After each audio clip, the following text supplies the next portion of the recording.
Supongo que prefieres encargarte del parto. Lo que dije es que no quiero practicar abortos y no entiendo la razón por la que usted los hace. Ya sabes que es para ayudar a estas mujeres. ¿Cómo es que no te sientes obligado a ayudarlas si no pueden ir a otro lugar? Aborté hace 2 años. Era un embarazo no deseado. El aborto fue la mejor decisión. Para interrumpir ese embarazo no deseado, tuvo que viajar de Belfast a Liverpool. Marcha contra el aborto en Francia. Miles de personas han pedido en París una ley más restrictiva sobre la interrupción del embarazo. Cientos de mujeres salieron el lunes a las calles de la Ciudad de México para exigir el aborto legal en todo el país. Detrás de su apacible vida de clase media londinense, Vera ayuda desinteresadamente a abortar a jóvenes embarazadas. Sé por qué están aquí. ¿Por qué estamos aquí? Por lo que hago. ¿Y qué hace usted, señora Drake? Ayuda a chicas jóvenes. ¿Ayuda a chicas jóvenes? ¿A quién pueden recurrir? No tienen a nadie y yo las ayudo. Cerca de 2.000 personas se manifestaron en la capital belga por el derecho a abortar en Europa. Miles de mujeres tiñeron el lunes el centro de Buenos Aires de verde, el color que simboliza la lucha por el aborto legal. Sí a la vida, Argentina. Sí a la vida, le dice la gente. No al aborto, señor presidente. En Italia le dicen no al aborto. Miles de personas se reunieron frente al Coliseo de Roma para exigir la abolición de la ley que legaliza la interrupción del embarazo hasta el 3er mes de gestación. ¿Se da cuenta de que es un acto criminal? No, querido. Así lo llama usted. Se puede ser tanto de izquierda como de derecha y en cualquiera de esos casos estar a favor o estar en contra del aborto legal. Lenin lo permitió, Stalin lo prohibió. Es legal en Estados Unidos y en Cuba. ¿Cómo es que no te sientes obligado a ayudarlas si no pueden ir a otro lugar? 1, es ilegal. Y 2, yo no quería hacerlo, usted me enseñó. ¿Qué más podía enseñarte, Homer? Lo único que puedo enseñarte es lo que sé hacer. En toda vida tienes que ser útil a los demás. ¿Útil? Útil. Se puede ser católico y defender el aborto como un derecho de las mujeres. Se puede ser ateo y condenarlas por abortar. Bienvenidas y bienvenidos. Bueno, un Desiguales de agenda, Caruso. Creo que junto con el de Maradona, de más agenda que nunca.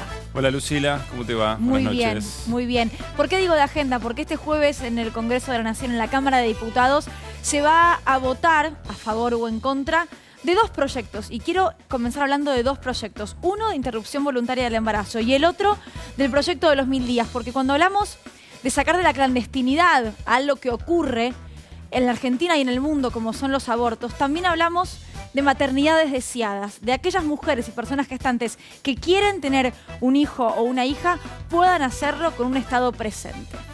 Hay, por supuesto, todo un desarrollo sobre el qué y los argumentos que vamos a compartir esta noche, pero también hay un cómo, ¿no? La característica del debate. En general aquí en Desiguales solemos ocuparnos de eso específicamente, incluso cuando pensamos cada programa. Acá hay, como en tantos otros temas, 2 posiciones muy claras, aunque tienen vertientes distintas o argumentos, o parten de argumentos distintos, pero 2 posiciones muy claras que es muy difícil que se convenza una a la otra, digamos, ¿no? Frente a esa situación, la calidad del debate. Es un debate que intenta o que debería intentar atropellar a la otra posición o tratar de encontrar puntos, aunque no coincidan, insisto, que nos permitan pensar en una convivencia después de que efectivamente se tome una decisión. Porque hay un después, digamos, ¿no? Y hay una de las posiciones que va a tener que aceptar efectivamente, bueno, la prevalencia de la otra. Como siempre decimos, en Desiguales no nos queremos poner de acuerdo, queremos escucharnos, queremos quizás comprender o intentar entender lo que dice el otro. Pero cuando hablamos de aborto, cuando hablamos de despenalización del aborto, y me es muy difícil no ser subjetiva con estos temas porque todos tenemos una posición tomada, de lo que hablamos también es de libertades, de derechos. ¿Y qué hay menos desigual que otorgar derechos? Es decir, ¿qué hay más en pos de la igualdad que otorgar derechos y no obligar a nadie a hacer nada?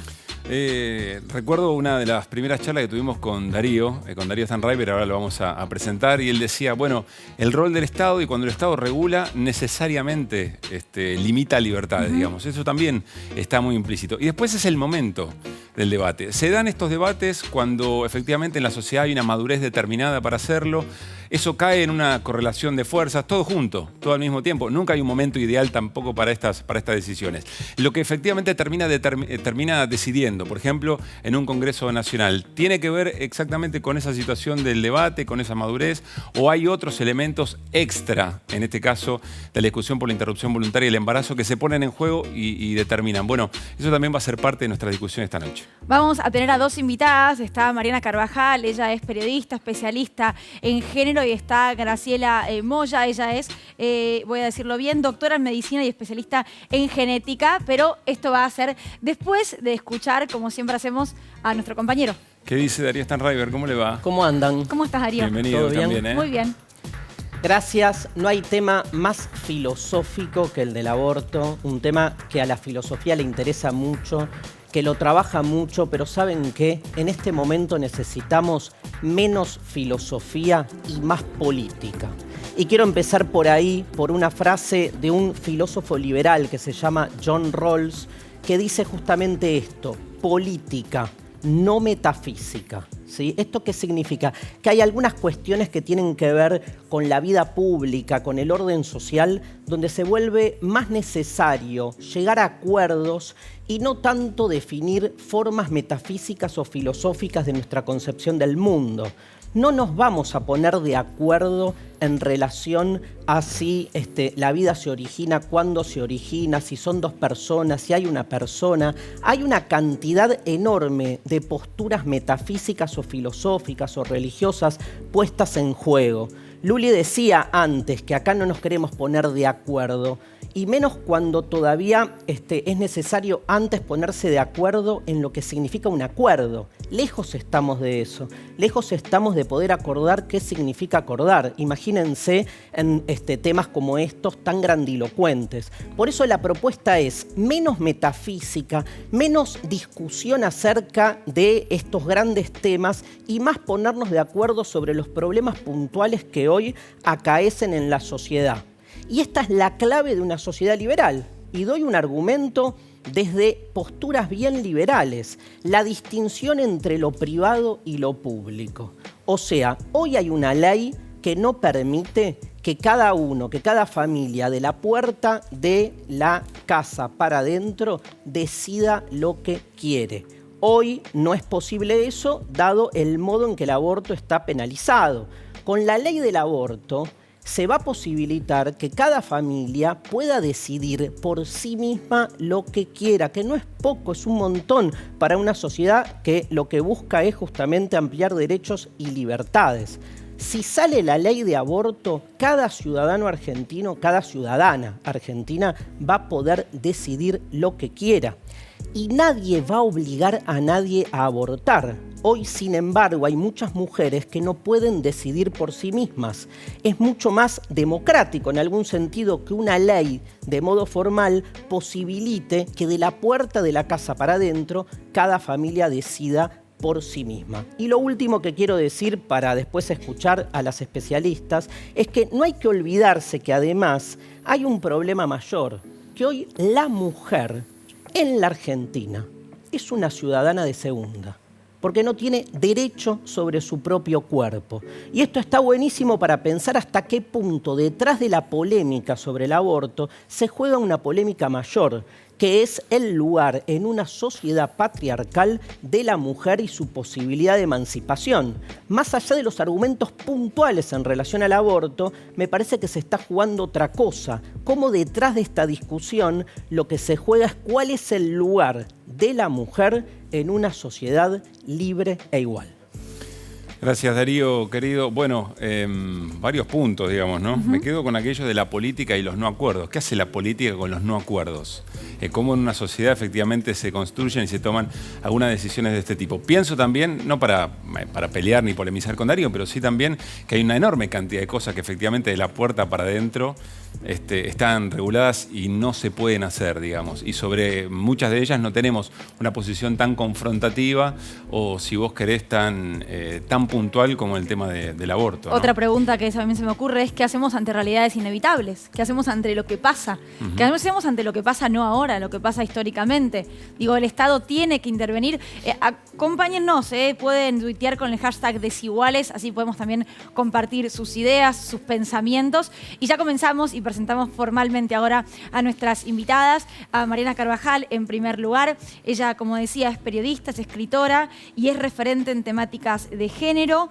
Participó como expositora en las jornadas de debate por la legalización del aborto en el Congreso de la Nación durante el año 2018. Bienvenida, Mariana. Gracias, buenas noches. Está con nosotros también Graciela Moya, profesora de la Universidad Católica Argentina, doctora en medicina, especialista en genética, y también participó como expositora en aquel debate por la legalización del aborto en el Congreso de la Nación durante 2018. ¿Qué tal, Graciela? ¿Cómo andás? Gracias por venir. Al contrario. Bueno, antes de comenzar, sí. Antes de que suene la campana, no, mentira, es un chiste. Antes de comenzar a hablar, dialogamos en estas últimas horas con la secretaria de Legal y Técnica, con Vilma Ibarra. Sabemos que ella es quien redactó junto con distintos integrantes del Poder Ejecutivo este proyecto de ley. Si les parece, la escuchamos y luego sí comenzamos a charlar un poco. Lo central es que este proyecto está enmarcado en un criterio de salud pública, motivo por el cual termina con la política de penalización de la mujer, que es una política histórica que viene en la Argentina ya desde el siglo XIX y que se mantiene en el Código Penal actual, que aquella mujer que ha tomado la decisión de interrumpir su embarazo por los motivos que fueren, lo que le ofrece hoy el Estado a esa mujer es una amenaza de cárcel, una cárcel efectiva si hay un procedimiento penal, y además la posibilidad de que quede afectada su salud y a veces su vida. Tenemos en la Argentina no menos de 38.000 egresos hospitalarios por año a causa de abortos. Entonces el primer punto es salir del Código Penal. Hay algo que tiene que quedar muy claro, que es que este proyecto de ley no violenta las creencias de nadie, no obliga a nadie a violentar sus creencias. Para nosotros de ninguna manera hay guerra, nosotros no estamos en guerra con nadie, no, somos muy respetuosos de todas las ideas y creemos que además tenemos que ser muy claros en el mensaje. A nadie se le van a violentar ni sus decisiones ni sus creencias. El proyecto está muy lejos de promover la práctica del aborto, al revés. Nosotros estamos convencidos de que vamos a poder acceder a políticas públicas que nos permitan disminuir la cantidad de abortos que hay en la Argentina, que repito son cifras alarmantes, y a disminuir también la cantidad de embarazos no deseados. Bueno, muy bien, Graciela. Imaginaba cuando estábamos escuchando y compartiendo algunos de los disparadores que iba juntando algunos elementos y algunos argumentos. Vilma Ibarra, como quien tuvo a cargo un poco la coordinación de la elaboración del proyecto, plantea de entrada que es una cuestión de salud pública. Recordamos por tu participación en el debate del 2018, bueno, estás muy de acuerdo con esa perspectiva. No, ¿por qué? Ni yo de acuerdo, ni quizás las estadísticas del Ministerio de Salud tampoco. Cualquier persona que esté hoy en su casa puede entrar a una computadora, entra en el buscador DAIS, nivel 5, estadísticas vitales, y puede encontrar ahí como de qué se mueren las mujeres en la Argentina. Nosotros en el año 2018, el primer apartado que uno encuentra es un documento en formato PDF, abre. En el 2018 hubo 8.031 mujeres que murieron en edad fértil, que es entre los 15 y los 49 años. La primera causa de muerte fue cáncer de útero. Hubo 631 mujeres que murieron de cáncer de útero. El 95% de las muertes de cáncer de útero se debe al HPV, el virus papiloma, que hoy se interpreta como una enfermedad de transmisión sexual. Solo 5 provincias de la Argentina tienen un test, que es un test genético, o sea, se toma la muestra para Papá Nicolau y para el test genético. Hay 5 tipos de papiloma, hay uno que es el que produce cáncer de útero. Y cuando se identifica ese virus, se completa el Papá Nicolau para ver si ese virus ya generó el cáncer o no lo generó. Entonces, si pensamos en problemas de salud pública y verdaderamente nos interesa el cuidado de la salud de la mujer, lo primero que tendríamos que hacer es poner ese estudio obligatorio en todos los centros públicos de salud y privados. La mayoría de los centros privados, por ejemplo, no lo cubren ese estudio. Y después, si seguimos analizando, y cualquier persona lo puede ver, página 139, están defunciones maternas, fallecieron 256 mujeres por parto, embarazo, parto y puerperio. Si se hace un análisis de esos datos, y también se puede ver en el DAIS nivel 6, que es el de mortalidad materno-infantil, esos dos documentos son también de acceso libre para cualquier persona, o sea, no son cifras que yo estoy inventando. Hay 3 causales para las defunciones maternas. Uno, que son las muertes obstétricas directas, o sea, una mujer que venía sana se embaraza y muere a consecuencia del embarazo. Después tenemos una segunda causal, que son las muertes obstétricas indirectas, o sea, una mujer que ya venía enferma, diabetes, cardiopatía, hipertensión, cáncer, cualquier enfermedad, y muere como complicación también del embarazo. Y finalmente tenemos el último causal, que es aborto. En aborto se despliega el ítem en MOLA, o sea, enfermedades que producen la muerte del niño durante la gestación, que es el aborto espontáneo, la mole datiforme, otras causas de aborto. Y después hay un punto que es el de aborto incompleto, aborto que no se sabe. Si analizamos esas causas, de las 256 mujeres que fallecieron, 156 murieron por causas directas de aborto. Graciela, sí. Ahora te hago una pregunta. Déjame terminar dos Sí, cositas sí. más. 156 por causas directas, 65 murieron por causas indirectas y 35 murieron por aborto. Y si analizamos esas, solo 19 mueren por este aborto que no se sabe si es un aborto clandestino o no. Siempre es clandestino porque no está legalizado, excepto en casos que se pueda aplicar. Sí, pero la no se ILE, sabe ¿no? si es aborto provocado. Claro. O sea, el aborto tiene el voluntario o espontáneo, involuntario, entiendo. el espontáneo y el provocado. Ahora, esto se lo pregunto a Mariana, no sé si vos estarás de acuerdo, después podrás responderme. ¿Una muerte evitable para un Estado no es un tema de salud público?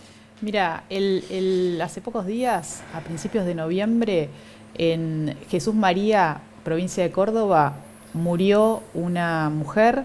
Su nombre es Mariela, se le puso ese nombre como un nombre para que no trascendiera su verdadera identidad. Era de una zona rural, la tuvieron que trasladar a la ciudad de Córdoba y tenía hijos, estaba casada y falleció como consecuencia de una infección generalizada por un aborto realizado en la clandestinidad. Es decir, sea una, sean 5, sean 19, sean 35, lo cierto es que el aborto ocurre. Las estimaciones señalan entre 370.000 y 460.000 abortos que suceden cada año en la Argentina, de acuerdo a las estimaciones, con algunas metodologías científicas que hizo el Ministerio de Salud hace algunos años. Es decir, la penalización, el Código Penal, la criminalización no disuade a una mujer que decide en ese momento que esa gestación es inconveniente para su proyecto de vida, por las razones que sea. A veces falla un anticonceptivo, ¿a quién no le pasó? A veces una pensaba que tenía ese proyecto de vida y cambió. A veces. ¿Quién no tiene una amiga que alguna vez tuvo que recurrir a esta práctica, o una misma, o alguien conocido que necesitó un teléfono o un lugar a donde ir? Es decir, esto sucede, y creo que lo que plantea el proyecto para regular la interrupción voluntaria del embarazo y el planteo de la campaña por el aborto legal, seguro y gratuito, lo que plantea es una política, uno podría decir, de reducción de daños y riesgos, porque frente a esto, ¿qué hace el Estado? Les da la espalda y las sigue empujando a la clandestinidad a las mujeres para que corran riesgo sus vidas, porque esas 39.000, casi 40.000 internaciones ocurren todos los años como consecuencia de prácticas inseguras. Entonces, frente a esto, nadie va a obligar a quien no quiera. No es que la mujer que decide continuar con una gestación van a ir corriendo y decir, no, tenés que abortar. Es simplemente meter en la legalidad a todas aquellas que hoy, adolescentes, jóvenes, mujeres maduras, con hijos, sin hijos, deciden como fue muy sentido el testimonio de la diputada Cecilia Moró al cierre de las audiencias de esta semana en la Cámara de Diputados el viernes, donde ella dijo, yo aborté a los 16 años, era una nena, tenía proyectos para hacer política, para estudiar, y fue un consultorio de Barrio Norte con las persianas bajas, y no me pesó el aborto, lo que me pesó fue el estigma de la clandestinidad, y creo que de eso estamos hablando. Graciela, frente a ese argumento puntual, digamos, ¿no? Que el hecho ocurre de todas maneras y lo que se reclama es que el Estado esté ahí para atender eso que de todas maneras va a ocurrir, digamos, sea... se decida que efectivamente hay un derecho al aborto legal, seguro y gratuito o no. ¿Cuál es el argumento contrario? Retomo dos temas. Por un lado, cuando sale un problema de salud pública, se define un problema de salud pública en todos los países, porque los recursos de salud son finitos. Entonces vos tenés que organizar un recurso de salud con base en lo que te dicen las estadísticas. Nuestras estadísticas sobre mortalidad materna son confiables, lo dice el Banco Mundial, lo dice el OMS, lo dicen las Naciones Unidas. Son estadísticas que sirven para tomar decisiones. Entonces, cuando uno va a tomar una decisión de salud pública, la tiene que tomar con base en la estadística, buscando repartir sus recursos de manera que lleguen a la mayor cantidad de personas. Por un lado eso. Segundo, nuestro país tiene algo que se llaman las CONE, que son las condiciones obstétricas y neonatales esenciales. ¿Qué son estas? Anestesia, banco de sangre, terapia intensiva, antibióticos, cuidado de la salud materna del niño, traslado. El 44% de las maternidades en nuestro país no tienen CONE. Eso implica que si una mujer entra con sepsis, entra con una hemorragia y el sistema de salud no tiene atención para brindarle, la mujer se va a morir. Así entre por una sepsis, por un aborto clandestino, o entre por una sepsis porque se cortó una pierna cayéndose de algún lugar y se infectó. Entonces, por un lado, es el sistema de salud el que está desarticulado. Y es donde hay que trabajar para el sistema de salud. Breve consulta sobre esto, porque tiene que ver con lo que vos decís, digamos. Según la Red de Acceso al Aborto Seguro en la Argentina, la primera causa de muerte materna desde 1980 tiene que ver con el aborto inseguro. No, digamos. Es que estas estadísticas no existen. Entrá de nuevo, que entren a la página del DEIS, Dirección de Estadística e Investigación en Salud, y ahí vean los datos. Esas no son reales. Que ese es un cuestionamiento que uno hace todo el tiempo, de decir, ¿por qué si es necesario establecer una ley de este tipo, nos tienen que mentir? ¿Por qué nos tienen que inventar datos que no existen? ¿Por qué nos tienen que decir que no hay dos vidas cuando verdaderamente hay dos vidas? Yo fui 14 años profesora titular de una cátedra de embriología humana. Y es lo que enseñamos y está en todos los libros de embriología humana. Ahí vamos todos a otro argumento seres humanos sobre si hay vida o no. Pero antes de ir ahí, que es sí, por supuesto uno de los ejes, digamos, ¿no? Insisto, más allá de la propia estadística, Mariana, si querés sumarte, por supuesto también, más allá de la estadística concreta, y entiendo, Graciela, lo que planteás, sí, sobre cómo se consolida el desarrollo de una política pública, o en este caso una política sanitaria. Pero si efectivamente el hecho ocurre, digamos, ¿no? Y el Estado puede hacer algo frente a algo que es inevitable. El Estado puede hacer prevención y tenés el programa de los 1000 días para la prevención. Porque si seguimos analizando publicaciones científicas, lo que vemos es que la gran mayoría de las mujeres que deciden la terminación del embarazo, aparte del término es terminación y no interrupción, porque la vida se termina, la del niño, no es que después continúa, vemos que hay presión de la familia, una mujer que tiene un proyecto de vida y no puede incorporar en su proyecto de vida la maternidad por cuestiones sociales, porque la echan del trabajo, porque la echan de la universidad, porque la echan del colegio, porque no tiene cómo darle comer a sus hijos. Entonces, lo que nosotros decimos, una mujer que aborta porque la pareja no la acompaña, es una mujer que está sola porque no tiene el apoyo de la persona que la dejó embarazada. Una mujer que aborta porque es pobre, tampoco está el Estado para ayudarla a poder alimentar a su hijo, mandarlo a un colegio, porque en ese caso decimos, la rica puede tener todos los hijos que quiere, mandar a todos sus hijos al colegio que quiere y llevárselos de vacaciones y pagarle un sistema de salud. Justamente la el mujer plan de los pobre 1000 días, eso no lo puede hacer. Si no me equivoco, tiene que ver con eso, ¿no, Mariana? No sé si querés el también plan de los 1000 días tiene que ver con eso. Digo, desde el Estado, hacerse responsable de esa maternidad deseada de la mujer que por ahí no puede afrontarla. Mira, me parece que los dos proyectos, como vos decías al comienzo, dialogan. De lo que se trata es que el Estado lo que va a hacer es garantizar la libertad de decidir maternar o no maternar a una mujer o una persona con capacidad de gestar que enfrenta un embarazo. Y ahí las razones por las que las mujeres abortan son subjetivas. Muchas mujeres será porque no quieren tener otro hijo o no lo quieren tener en ese momento o no es las condiciones en las que pretende afrontar una maternidad. Creo que ahí no se puede juzgar si una mujer por qué decide hacerlo. En todo caso, el Estado tiene que acompañarla, porque hoy va a abortar igual. Eso es lo que estamos viendo. Entonces me parece que también hay un tema de profunda justicia social avanzando con este proyecto. ¿Por qué? Porque, como decía Graciela, ¿no? Quien tiene los recursos accede a una práctica clandestina pero segura. Quien no tiene los recursos sigue apelando al perejil, a la percha, o como pasó con Mariela en Jesús María, que terminó con una sepsis generalizada en un hospital de la ciudad de Córdoba. Es decir, esa es la realidad. No se puede tapar el sol con las manos. Frente a eso, la mayoría de los países desarrollados, ¿qué han hecho? Uruguay, más cerca, la experiencia, la Ciudad de México también, han despenalizado, pero no ahora, hace muchos años. Es decir, ¿es este el momento? Tendría que haber sido mucho antes, porque sin embargo estamos todavía debatiendo.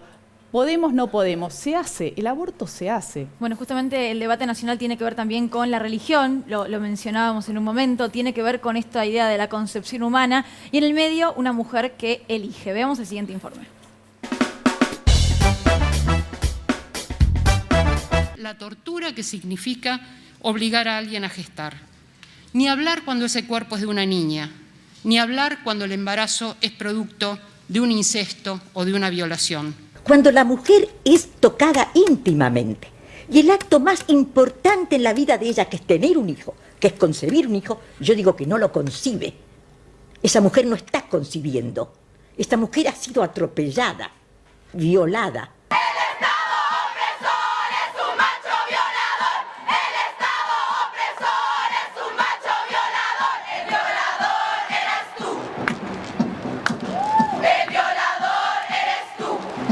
Claramente el aborto no es la solución a los graves problemas que plantean para la mujer los embarazos no deseados. Esto es una eliminación del ser humano. Ahora, si esa mujer se siente que no quiere el producto de ese delito, si no lo siente como hijo, nosotros la vamos a condenar a que lo tenga 9 meses en su vientre y que lo dé con sangre, sudor y lágrimas y como una condición le dicen, bueno, téngalo y si no lo quiere se lo damos en adopción. Doble castración para la mujer. Para demostrar que el aborto tiene que ser o no legal, hay que demostrar primero que el aborto es o no es un homicidio. Pero esta cuestión a su vez depende de la pregunta por si el embrión es o no es una persona, aunque en realidad la pregunta que importa es cuándo empieza a ser persona. Me voy a dormir con el corazón repleto de alegría porque sé que nuestro trabajo está salvando a muchísimos bebés. Embriones. Bebés. Embrión. Bebés. Embrión. Bebé. Que es un crimen contra la vida, que es un derecho de las mujeres, que viola los derechos humanos del embrión. La libertad y los derechos no son asuntos de la biología y no pueden quedar en manos de la Iglesia. Pero, ¿qué es el aborto? Un crimen horroroso. Es un asesinato horrible. Mediante una carta apostólica, el primer pontífice latinoamericano autorizó a los sacerdotes a que de ahora en más puedan absolver el pecado del aborto. Definiré el aborto como un dilema ético. Busco un médico de confianza y me hago el aborto. ¡Mi hija no aborta! ¿Cómo te atreves? Las putas abortan, las degeneradas, las mujeres casadas abortan, pero mi hija no. Si mi hija está embarazada, va a ser una madre ejemplar. Un conflicto entre dos males, una maternidad forzada o la interrupción del embarazo.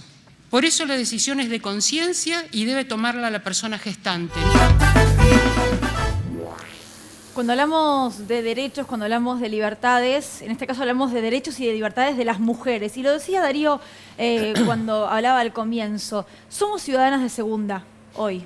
No solo en Argentina, en el mundo y en un montón de circunstancias. La inequidad creo que es algo que compartimos todos los que estamos acá, ¿no? Pensemos de una manera o de otra. Ahora, ¿hasta qué punto sin un aborto legal esa inequidad no se sana un poco? ¿Hasta qué punto creemos que estamos en igualdad de condiciones si nos siguen imponiendo una decisión que algunos la tienen como creencia y otros como realidad absoluta y otras no la tienen? Mira, yo creo que lo que hay que pensar es que esta ley no obliga, no te va a hacer cambiar lo que vos pensás. Si vos crees que tenés que llevar adelante esa gestación, aún siendo no intencional, no planificada, no deseada, nadie te va a obligar. Yo acá creo que el punto clave es que la maternidad no tiene que ser forzada y frente a esto muchas mujeres deciden interrumpirlas. Y esto ocurre, pero yo no veo a una mujer, he acompañado amigas, he pasado teléfonos, no veo una asesina, no veo una criminal, veo una mujer que enfrenta una situación dilemática, veo una víctima y frente a eso hay que acompañar, empatía, pido empatía y el Estado, a través de este proyecto, lo que está planteando es empatía de acompañar para garantizarle una práctica segura, gratuita, para garantizar la equidad en el acceso a una mujer que lo va a hacer de todas formas. Eso es lo que hay que entender. Y yo insisto con eso, no conocemos mujeres que no van alegremente a abortar, nadie va alegremente a abortar. Hubiese sido deseable que no exista el aborto, pero el aborto existe, porque los métodos fallan, un forro se pincha, a veces no se utiliza, a veces la relación es forzada, y frente a eso, ¿qué hacemos? ¿No? Eso es la gran pregunta. ¿Qué se hace frente a eso? Frente a eso tiene que haber un Estado, como lo han resuelto la mayoría de los países desarrollados, que acompañe y garantice esa práctica. De esto se trata la discusión. Graciela, quien no está de acuerdo con la interrupción voluntaria del embarazo y el derecho al aborto, ve en una mujer que aborta una mujer asesina. No, vemos una víctima, absolutamente. O sea, esto no es una creencia, ¿no? No es algo que yo creo, es un argumento racional. Uno ve también una víctima, una persona que está forzada por distintos condicionamientos externos a ella a terminar con la vida del hijo que está gestando. Ahora, una víctima, Graciela, que puede llegar a ir presa por cometer un hecho producto de su desigualdad o de su situación. Hoy nuestro Código Civil y aún este proyecto nuevo de ley también establece el aborto dentro del capítulo de delitos contra la vida. Pero no en el caso de que efectivamente haya sufrido una violación. No, también lo incluye, por ejemplo, si la mujer aborta después de la semana 15 sin causales, lo incorpora dentro de los delitos contra la vida. ¿Qué tan determinante, Graciela, es la cuestión más científica? Aunque entiendo que también hay dos bibliotecas, digamos, para esto, ¿no? Si efectivamente estamos frente al derecho de la mujer a decidir y frente al derecho de, bueno, una persona en gestación, digamos, ¿no? Y todas las discusiones que hay alrededor de esta cuestión. Acá va a depender de cómo se defina, o sea, cuando nosotros tocamos estos temas en la universidad, decimos, bueno, hay como tres preguntas, ¿no? Una primera pregunta que es, nosotros decimos la definición ontológica, ¿qué o quién es el ser humano en la etapa prenatal? Eso lo responde la biología. Desde el momento de la fecundación, que se unen las membranas del óvulo y el espermatozoide, ya se genera un programa genético específico propio de cada especie. Todos los que estamos acá, todos los que nos están viendo, vivimos nuestras primeras 18 horas de vida como una célula unicelular. Y después, bueno, sigue su desarrollo. El quinto o sexto día se implanta en el útero materno. Ahora, eso es científicamente comprobado y eso no lleva a un cuestionamiento. Pero entiendo que la biblioteca, incluso científica, está dividida. No está dividida. Bueno, vamos a escuchar a continuación y si querés seguimos debatiendo. Espera, no está dividida desde la embriología. La segunda pregunta es la que está dividida, que es ¿cuándo empieza el respeto moral por la persona humana? Ahí sí hay un montón de respuestas diferentes. Bueno, escuchemos a Alberto Kornblit, él también. Bueno, Alberto Kornblit no es embriólogo. ¿Es biólogo? No, pero él trabaja, pero no biólogo humano. Él trabaja con células y trabaja un área que es el ARN. ¿Lo escuchamos? Pero él no es especialista en embriología humana. Imagino que cualquier persona igual que se dedique más o menos al tema, No, aunque no no es sea lo mismo. humana, puede No no es lo mismo. Pero podemos compartir efectivamente Podemos argumentos. escucharlo Y en todo tranquilamente, caso- pero y en todo caso aclarando lo- Pero que por él no ahí es la- especialista en lo el tema. evaluamos. Es una buena, antes de entrar con Kornblit, es una buena prueba de que no hay acuerdo Claro. por ahí Exacto. en los Sí, principios pero- fundantes. Entonces, A ver, ¿por qué? Vuelvo una cosita. No hay acuerdo, Digo, pero no hay acuerdo fundamentado científicamente. O sea, no hay ningún trabajo de investigación publicado en una revista científica que diga que la vida humana o la vida de cualquier organismo de reproducción sexual no comienza en el momento de la fecundación. No Escuchamos existe un trabajo que diga eso. Por eso el argumento de Kornblit... Primero que aparte- escuchémoslo para después poder escuchémoslo, debatirlo. Después Dale. estamos discutiendo. El conflicto surge por lo que algunos califican como, entre comillas, vida humana. Un concepto que no tiene una definición taxativa y responde más a creencias que a hechos. Quienes se oponen a la despenalización del aborto argumentan que desde la concepción, es decir, desde la unión del óvulo con el espermatozoide, el cigoto es vida humana. Eliminarlos o descartarlos implicaría cometer un homicidio. La biología no define vida humana, sino vida. La definición de vida sensu stricto está referida solo a las células. La definición de vida celular no es relativa, sino absoluta, y no es el resultado de ninguna convención social ni jurídica. Las células de un embrión están vivas, así como las del feto y las del bebé o las del adulto. Pero también están vivos los espermatozoides eyaculados fuera de la vagina, los óvulos que son eliminados en cada menstruación y las células de la placenta que se desecha en cada parto están también vivas. Las células de un humano que acaba de morir siguen vivas por un tiempo no despreciable y al respecto cabe preguntarse por qué para algunos es aceptable concebir que después de la muerte legal de una persona, definida en función del cese de la actividad cerebral o el latido del corazón, sus células sigan vivas por un tiempo y resulta para esas mismas personas difícil concebir que un embrión humano esté formado por células vivas, pero todavía no es un ser humano. Todo lo anterior nos lleva a considerar el estatus del embrión. Para la biología, un embrión es un embrión y no un ser humano. Bien, bueno, Graciela, me gustaría escuchar tu mirada sigo y con después la opinión de Mariana sobre este mismo punto. El error de Kornblit Sí. es primero que él es biólogo, no es médico. Entonces yo creo que ninguno de nosotros nos atenderíamos con un biólogo si tenemos un problema de salud. Es uno de los científicos más Sí, reconocidos yo de la reconozco, Argentina. A Kornblit yo lo reconozco, fue profesor mío, yo trabajé en la universidad, en la misma que trabajó él. Tengo yo el mismo nivel académico que tiene Kornblit, no tengo un nivel académico diferente. La diferencia es que yo soy médica y él es biólogo. Y no creo que ninguno de nosotros nos querramos atender con Kornblit si tenemos un problema de salud. Y aparte, es claro, y lo puede ver uno en internet. Digo, tampoco en con una cualquier periodista, video. pero podemos conversar del tema. No, por eso, pero a ver, yo no voy a hablar de teorías de periodismo porque no las conozco. De la misma manera que tampoco voy a hablar del trabajo que hace Kornblit en los RNA. Porque tampoco soy especialista en el tema, pero sí soy especialista en mi área y mi área comprende la embriología humana. Y si uno entra a cualquier centro de fertilidad, va a ver que ponen o inyectan el espermatozoide en el óvulo femenino o ponen un espermatozoide, ponen un óvulo rodeado de espermatozoides en una placa de Petri y se fecunda un ser humano. Y eso es lo que transfieren al útero materno. Y los que no Porque se si no, transfieran, en todo daría- caso, Graciela, sería lo mismo. Espera, si no daría lo mismo, transferir cualquier cultivo celular, y uno diría, bueno, cualquier cultivo celular se puede implantar en el útero materno. Lo que creo Lo siempre- que no entiende Kornblit es que estamos hablando de un ser humano en etapa embrionaria. Por eso yo recalco, todos nosotros vivimos 18 horas de nuestras primeras 18 horas de vida como una célula única. Y eso no hay ningún trabajo científico que diga que eso no es real.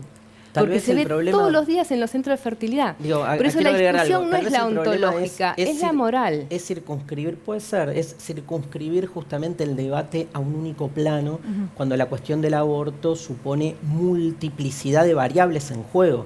Entonces hay una cuestión política puesta en juego en el Sí, aborto la discusión que es no decir- se reduce únicamente, y no es que desoímos la cuestión embriológica, pero no es solo una cuestión que tenga Sí, que ver con eso. es Y en ese que- sentido digo, habiendo tantas diferencias de posiciones en un acontecimiento político-social, pregunto, ¿no es más justo que la ley rija para que en ese sentido, digamos, no haya una posición que se imponga como hoy sucede sobre la otra y que pueda darse democráticamente que en cada hogar... Sí, pero son discusiones distintas. pero o sea, se no, tienen pero que son dar discusiones juntas. diferentes. O sea, está, como yo te decía, el estatuto ontológico, que es el estatuto moral. ¿Qué deberes tenemos morales Sí, respecto al pero embrión? todo Y después hacia la viene, cuestión del aborto, y después eso viene digo. el tercer cuestionamiento, que es cómo regulamos los deberes que tenemos respecto al ser humano en la etapa prenatal. Son cosas diferentes. Ahora, que vos me digas, sí, está bien, yo reconozco, es un ser humano, es un niño en gestación.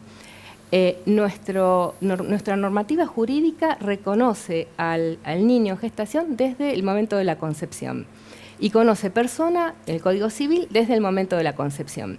Ahora, no hay ningún problema, o sea, cambien el Código Civil, cambien la Constitución, cambien muchas leyes y digan, para nosotros la vida humana la vamos a empezar a respetar legalmente desde la semana 15. Marina, te voy a y hacer vamos que a no con hacer la cabeza. un aborto No, hasta lo que la digo- semana lo que me- 15. O sea, no hay problema. O sea, lo que a mí me genera como preocupación es que nos mientan, que nos digan, no hay vida humana cuando la hay, que nos digan, es la primera causa de muerte en la mujer cuando no es verdad.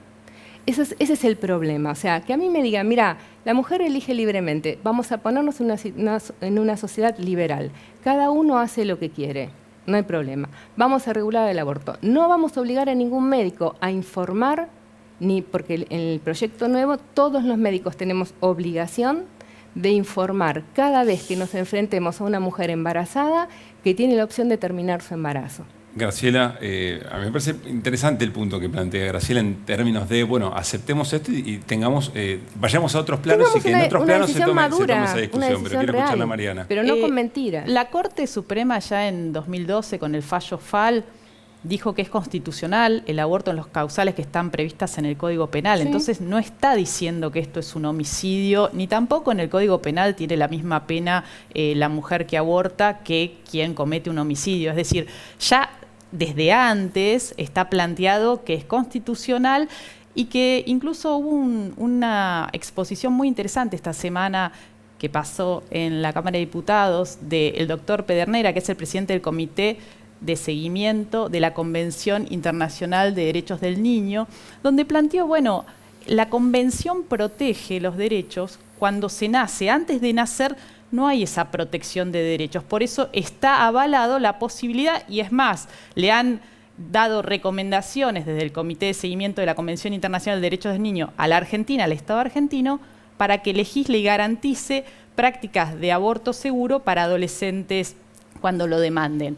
En ese sentido, me parece que yo creo que uno no puede ir a negar la realidad. La realidad es que el aborto existe. Es una práctica cotidiana para muchas mujeres en la Argentina. Y frente a esto, el Estado hoy está planteando por primera vez desde un gobierno una política pública. La política pública de, por un lado, promover el plan de los 1000 días. Aquella mujer que enfrenta una gestación y tiene una condición de vulnerabilidad, se la va a acompañar con mayores apoyos y ayudas de lo que se le está dando ahora. Y por el otro lado, aquella que decide que lo quiere interrumpir porque para ella no quiere enfrentar frente a ese embarazo una maternidad, en ese momento no se quiere convertir en madre, el Estado le va a garantizar una práctica en un hospital público que sea legal, segura y gratuita. Y también le va a dar a los médicos un mensaje claro para que no sientan dudas de que por ahí, frente a garantizar esta práctica, como ha pasado ya con las interrupciones que ya son legales en la Argentina desde 1921, han sufrido alguna persecución penal. Les va a decir claramente, hasta las 14 semanas, y en caso de violación o riesgo para la vida o la salud de la mujer, más allá de ese plazo, se trata de una prestación médica más, incorporada al plan médico obligatorio, y lo van a tener que garantizar tanto los hospitales públicos como las prepagas o las obras sociales. Antes de ir a la palabra del Papa Francisco, queremos saber cómo la interpretan. El modo en que está planteado en el proyecto la objeción de conciencia, ¿te parece un riesgo? Mira, creo que ahí va a ser clave el control que ejerce el Estado para que no haya abusos frente a la objeción de conciencia individual. La objeción de conciencia es un derecho que ya está planteado y lo planteó también la Corte en el fallo FAL. Es un derecho individual. Lo que no puede ser es una objeción de conciencia institucional, como hay algunos sectores que pretenden que se incorpore también al proyecto. Pero si hay un Estado que controla que los médicos no se excusan detrás de la objeción de conciencia para en todo caso obstaculizar arbitrariamente esta práctica, creo que el punto va a ser ese control, que la reglamentación y que en los hospitales públicos, como han hecho siempre las organizaciones de mujeres organizadas, puedan denunciar en casos de que efectivamente se utilice como una traba para el acceso. Referencia del Papa Francisco sobre el tema. Y sobre el problema del aborto, tener presente que no es un asunto primariamente religioso, sino de ética humana, anterior a cualquier confesión religiosa. Graciela, frente a esta definición. Estamos totalmente de acuerdo. El juramento hipocrático, que es mucho anterior a la religión católica, ya hablaba de no dar abortivos a ninguna mujer gestante. Y estamos hablando más de, 2000 años atrás. ¿Da alguna señal distinta de la posición que ha tenido la Iglesia históricamente esta definición del Papa? Mira, yo creo que lo importante es pensar que no se puede legislar o imponer políticas públicas desde las creencias religiosas. Acá se está pensando políticas públicas para toda la población. Quien tenga la creencia religiosa, que crea que está cometiendo un asesinato, que no comparte la posibilidad de interrumpir un embarazo, no va a ser obligado o obligada, ¿no? Y frente a eso, creo que hay que tener claridad que, bueno, cada cual va a seguir pensando lo que piensa y no se va a cambiar nada más que meter en la legalidad a quienes hoy están recurriendo a estas prácticas inseguras porque el Estado las desprotege. Darío. No, creo que está en juego, veíamos la película de Andrea del Boca y Brandoni, 100 veces no debo, también la representación social que hay del aborto y su relación con la mujer. Digo, lo que no podemos dejar tampoco de lado es cómo toda la cuestión del aborto está ligada hoy en día a un lugar que ocupa la mujer en relación con su cuerpo. Eso es fundamental. Hay una tradición, lamentablemente, que ha hecho del cuerpo de la mujer un cuerpo productor de placer para el varón y reproductor de la especie, puesto en ese lugar de asociación entre la sexualidad y la reproducción. Entonces el aborto parece ser algo privativo.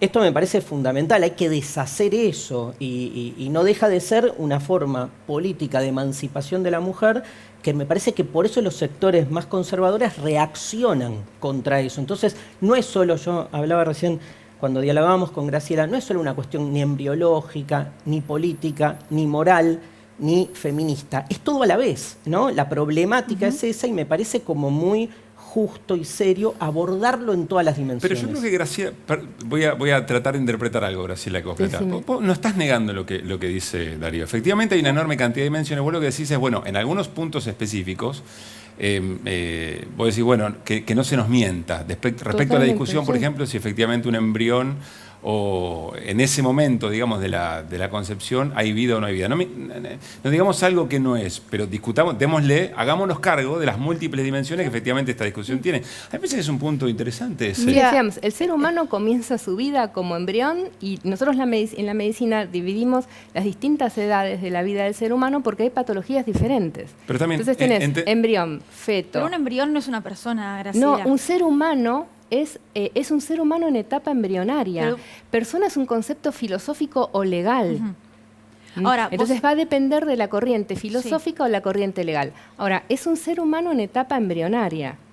Después veremos si en nuestro pensamiento filosófico consideramos que el ser humano en etapa embrionaria merece respeto legal o no. Pero retomando lo que tiene que ver con la legislación a nivel internacional, los países del primer mundo, como siempre llamamos a los europeos y demás, tienen el aborto legalizado en algunos casos desde los años 70. España, Italia, Francia, por ejemplo. Irlanda recientemente. Ahora, pero un país del primer mundo no te garantiza que es un país humanamente desarrollado.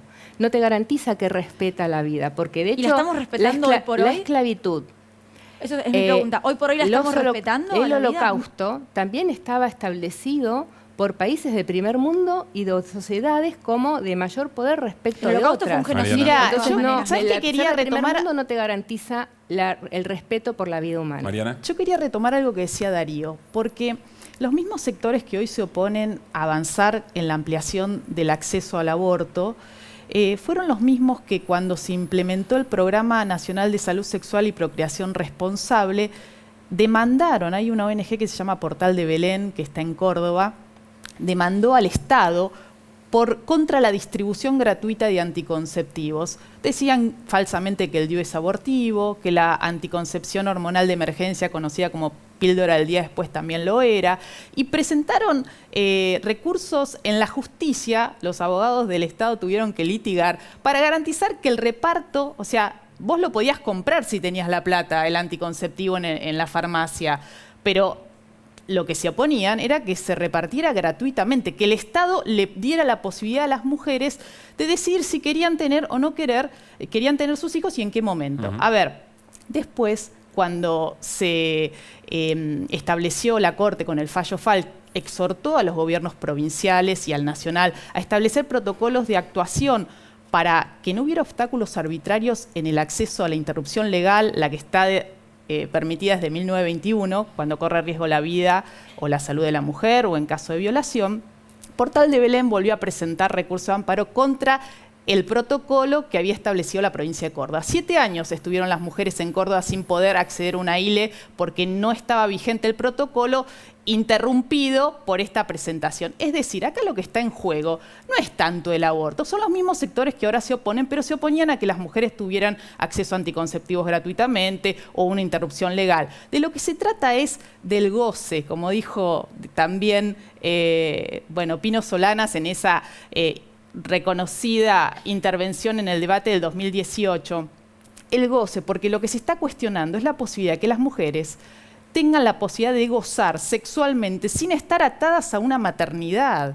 Y eso también está en discusión ahora, porque son los mismos sectores conservadores, religiosos, de las religiones más conservadoras o los posicionamientos religiosos más conservadores, que levantan esta voz en contra de esta posibilidad, ¿no? Creo que también esto está en juego, porque desde que tenemos la primera menstruación, tenemos miedo de quedar embarazadas, que nos falle un método anticonceptivo cuando tenemos relaciones. ¿Quién no ha pasado por esa sensación de estar teniendo miedo de que quedó embarazada porque le falló el método anticonceptivo? Esto nos pasa a las mujeres, de esto también estamos hablando. Puntualmente sobre esto, Graciela. De esto, bueno, por un lado, no todas las religiones están en contra del goce. O sea, la religión católica específicamente está a favor del goce después del matrimonio. O sea, no es que niega el goce femenino o la sexualidad o la sensibilidad física femenina. Pero se opone a los anticonceptivos que no sean naturales, que no son anticonceptivos. No está en contra del goce y del placer de pareja en la mujer, porque interpreta el acto sexual perfecto, lo interpreta así el magisterio de la Iglesia, que tiene los 3 componentes: el componente físico, de placer físico, el componente de unión espiritual entre la pareja y el reproductivo. ¿Y previo al matrimonio? No, eso lo habla, bueno, pero habla... ¿Qué piensa? El magisterio habla después del matrimonio. ¿Pero qué dice de antes? Lo que pasa es que, como el acto sexual perfecto tiene los 3 aspectos, y la verdad es que nosotras las mujeres tenemos un útero, y forma parte de nuestra naturaleza femenina. ¿Qué tiene que ver el útero con el goce? Pero por eso te digo, no podés separar el goce de lo reproductivo. O sea, lo reproductivo, porque, a ver, está dentro de la naturaleza femenina. Es como decir, yo quiero comerme un chocolate, pero no quiero engordar. No hay manera. O sea, si te comes el chocolate vas a engordar. Hay anticonceptivos, por ejemplo. ejemplo. Pero déjame terminar. Si vos decís... el goce lo podés tener utilizando. Hay días en los que no sos fértil. Pero no son métodos seguros. Son bastante no seguros. Son seguros. No son métodos anticonceptivos para enseñar y difundir. Tampoco están a favor del uso del preservativo. Ese es otro tema. No es otro tema. En algunas circunstancias sí está a favor del uso del preservativo. Graciela, pero espera, lo que pasa es que vos no podés separar de la mujer lo goce. Sí. Por eso no todo está podés atado. hacer, todo podés hacer. El tema es que no podés eliminar lo reproductivo del acto sexual. está. Pero, Ahora, podés Graciela, evitar lo reproductivo en el acto sexual cuando usás un buen método anticonceptivo o tenés relaciones en un día no fértil. Pero Graciela, el vos método podés comprender anticonceptivo que lo no puede todas las utilizar tu mujeres- pareja Claro. o vos. Que no todas las mujeres entienden que va de la mano el No, acto o creen. reproductivo del... Bueno, O no, creen, eso porque es lo que tienen o hay que acompañan. enseñar a la mujer y a la niña desde joven, que el acto sexual tiene un componente procreativo. Pero, Y a ver, Graciela, a ver si entendiendo que estamos de tiene un acuerdo- a ver si estamos de componente acuerdo en algo. procreativo, puede tomar A las ver si estamos de medidas acuerdo para en no algo. quedar embarazada cuando no quiera. Eso parte de una, de una Concepción convicción, de una metafísica. concepción muy, Es que muy no, personal. es Yo la quiero naturaleza hacerte una pregunta. biológica de la mujer. Está bien, pero eso es una Si la manera de mujer tiene entender un el útero- cuerpo de la mujer y la No, función porque es reproductiva una y el realidad. placer. Si la mujer tiene un útero y tiene 2 ovarios, Está si bien, mantiene pero relaciones No todas las sexuales, mujeres puede quieren quedar ser embarazada. madres. Ese es otro tema. Quiero Pero hacerles quieren una gozar pregunta. de su Pero sexualidad. que gocen tranquilamente de su sexualidad, Quiero hacerle una- tratando de evitar quedar embarazadas. Y eso se puede hacer. Les quiero hacer una pregunta muy concreta a cada una y nos vamos a la firma. Hay que hacer primero la firma, Bueno, me hacemos parece, la ¿eh? firma. Ahí Hacemos va. la firma Te y están vamos a la retando, pregunta. Caruso, te Sí. están retando. están matando. Les vamos a pedir, ya les creo que la producción les explicó cómo hacer para firmar en nuestra pizarra 2 palabras, lo que quieran, lo que dejó este debate. Darío, mientras tanto te vamos Invitamos escuchando primero a mientras Mariana. ella se va. Mientras Mariana va levantando- y se acerca a, No, a que- nuestra pizarra, adelanta algún concepto. ¿Ya Darío. pasó el programa? Sí. Para mí recién empieza. ¿no? ¿Sirvió para algo este programa, Darío? Esa es mi, Obvio, como mi mucho. pregunta. Me parece, digamos, fundamental y un poco lo que se habló es volver sobre el rol del Estado, ¿no?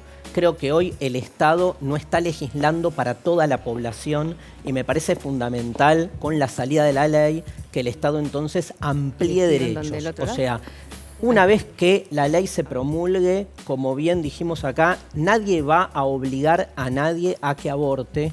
Hoy en día, lamentablemente, no todas las mujeres tienen la oportunidad de decidir sobre su propio cuerpo. Esa es una falencia, un pendiente del Estado que tiene que legislar para todos. Mariana, fuiste a la pizarra y escribiste legal, seguro y gratuito. Bueno, ahora está completando Graciela. Mucha explicación. Y espero No que requiere, sea son las ley. consignas. Creo que es una deuda de la democracia.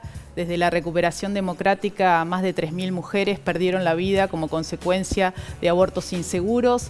Creo que tenemos en este momento la oportunidad histórica de convertirnos en ciudadanas de primera y tener la posibilidad de decir sobre nuestro cuerpo, igual que lo puede hacer cada uno de los varones que habitan en la Argentina. Mientras se acerca Graciela, ella nos va a explicar efectivamente qué dejó nuestra pizarra. ¿Te gusta el debate legislativo como se está dando? ¿Es distinto al del 18? Fue más compacto, Sí. creo que ya los argumentos a favor y en contra los habíamos escuchado. Me parece que sí hay una forma más respetuosa de escucharse y no de descalificar. Pero bueno, espero que estén los votos necesarios y que las diputadas y los diputados y las senadoras y los senadores entiendan que es el momento histórico de dar este paso tan importante para la Argentina en términos de ampliación de derechos. Graciela, ¿qué escribiste? Yo escribí respeto por la dignidad inherente de la persona humana, que es uno de los conceptos del preámbulo de la Declaración Universal de los Derechos Humanos. Y te hago la pregunta de Pablo, si crees que el debate legislativo estuvo a la altura de las circunstancias tanto en este año como en 2018. Lo que pasa es que yo creo que es mirar la problemática de la mujer por el agujero de la cerradura. La problemática de la mujer no pasa solo por la legalización o no legalización del aborto, pasa por otro lado. Compartimos todas las mujeres en este estudio que la inequidad entre nosotras y un varón existe. Digo, en eso estamos todos de acuerdo. Ojalá que dentro de unos años hablemos de otra cosa y que haya un poquito menos, ¿no? Me parece que en eso sí estamos todos de acuerdo, todas de acuerdo, y no vamos a discutir. Fue un placer, ¿eh? Sí, efectivamente, me queda una enorme cantidad de cosas, ¿no? Siempre nos pasa que el programa termina siendo muy, muy breve y aparecen preguntas y repreguntas, pero yo insisto, espero que hayamos aportado algo, al menos en términos de lo que decía recién Mariana, ¿no? Que no haya una posición que intente pasar por arriba a la otra, que se consoliden y se comprendan, digamos, y se interpreten cuáles son las distintas miradas y posiciones, y por supuesto es el rol del Estado y de la política en un momento determinado que tiene que regular sobre los no acuerdos, ¿no? Y me parece que, bueno, en eso andamos. Lo tienen los diputados y senadores la decisión en sus manos. Gracias, Graciela, Bueno, gracias, gracias Mariana, a ustedes. por haber venido. Placer. Pablo y Darío, nos vemos el lunes que Lucila, viene. querida, Igual. Darío. Así será. Chau, chau. Dale, adiós.